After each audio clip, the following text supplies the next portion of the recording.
As we discussed in our last section, contrast can be obtained from the difference between the gray values between dark and light lines. At a given frequency, we define contrast by this relation, as it is normalized by the sum of the maximum and minimum gray values. We calculate contrast as a percentage.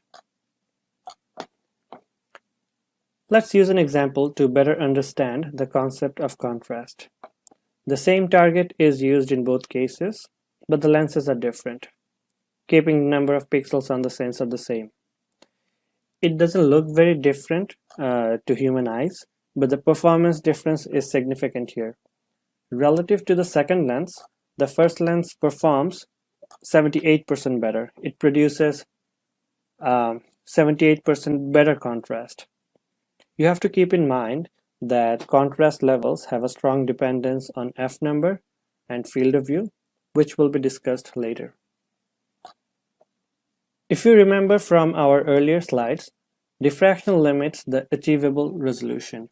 This happens even if the lens is perfectly designed and it is completely aberration-free.